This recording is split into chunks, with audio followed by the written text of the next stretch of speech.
We continue with our look at the church in Acts chapter 2, and we're on verse 46, the statement that tells us that the believers had glad and sincere hearts. We're going to look at the word sincere next time around, and so in this short message we're going to focus on the fact that they had glad hearts.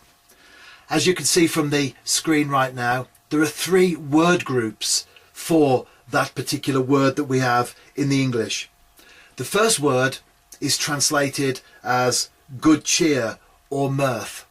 The second word group is translated as joy or delight. But the third word group, which is what we find here in Acts 2:46, we find it translated as exultation or exuberant joy. In fact, the Young's Analytical Concordance uses the phrase much leaping to explain this word. So in other words, we're talking about a passionate word, a focused word, a word that is exciting.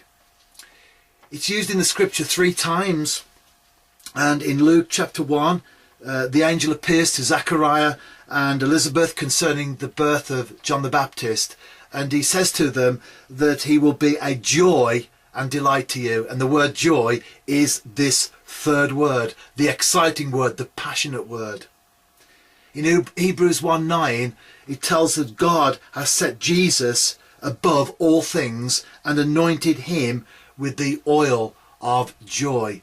And the word joy there is the word that we're looking at in Acts 2:46. So we find with those three word groups, in effect, a progression from a good cheer and a mirth through to a joy and a delight, culminating in this word, which is exultation, exuberant joy, much leaping. So we get the picture already just by looking at those word groups that the early believers lived life in the fast lane as far as their walk with God was concerned. That their experience was not just one of good cheer or joy or even delight, but was in effect an exultation and an exuberant joy. No wonder that they had a life that appealed to the people around. And as we read later in Acts 2, that many were added to the church. But as we look at this word, we can open it up and we can see that it's a complete word. And taking the word translated as joy, which is there in the scripture, we can see that first of all we have a joy past. Your faithfulness continues through all generations, it speaks to us in Psalm 119 and verse 90. I think one of the great benefits of hindsight in terms of our relationship with God is that we look back and we see the faithfulness of God. We see the exciting things that have happened in our lives as we followed the Lord. It's wonderful to be a Christian 2 weeks, but it's even better to be a believer for 2 months and 2 years and 20 years. Because as time goes by, we look back and we see the exciting things that God has done in our lives. And in my own life as a Christian, which has been many years now, as I look back, I see a joy past. I could literally spend all night and all day tomorrow and probably all week just talking in front of a camera of the great things that God has done in my life that has excited me over the years that I have been a Christian. So the first thing that we see in this word is that there's a joy past. Secondly, we see a joy present. Lamentations chapter 3, and of course there's a well-known hymn based on this passage of scripture. Because of the Lord's great love, we are not consumed, for his compassions never fail. They are new every morning. Great is your faithfulness.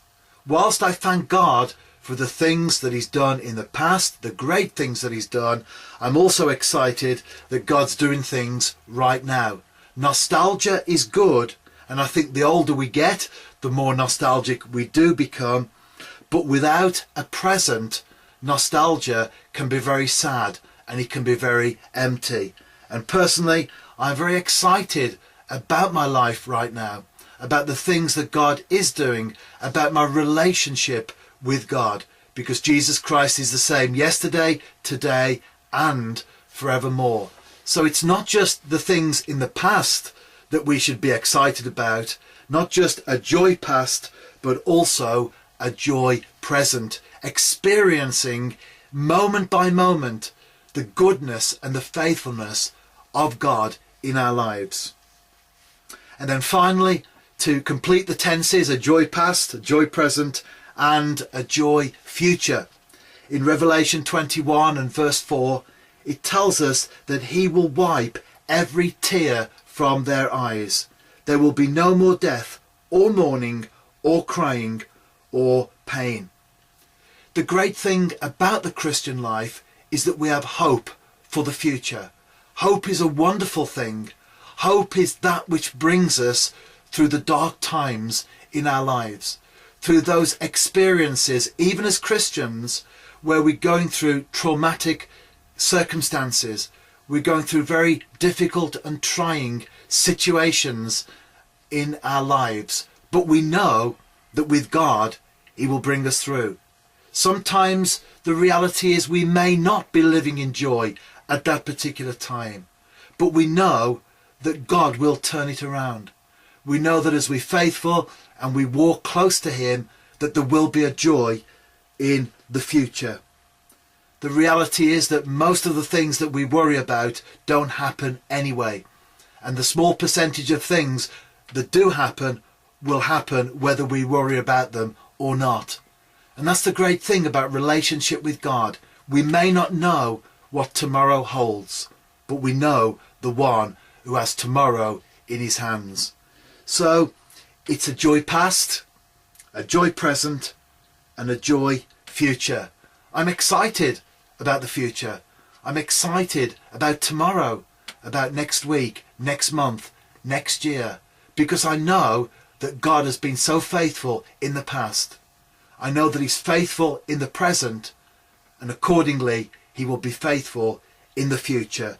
And just like those believers of 2,000 years ago that had glad hearts, we too can have glad hearts. We too can live in that exuberant joy of knowing Jesus Christ. We too can live in that experience of joy past, joy present, and above all, a hope for the future, joy to come.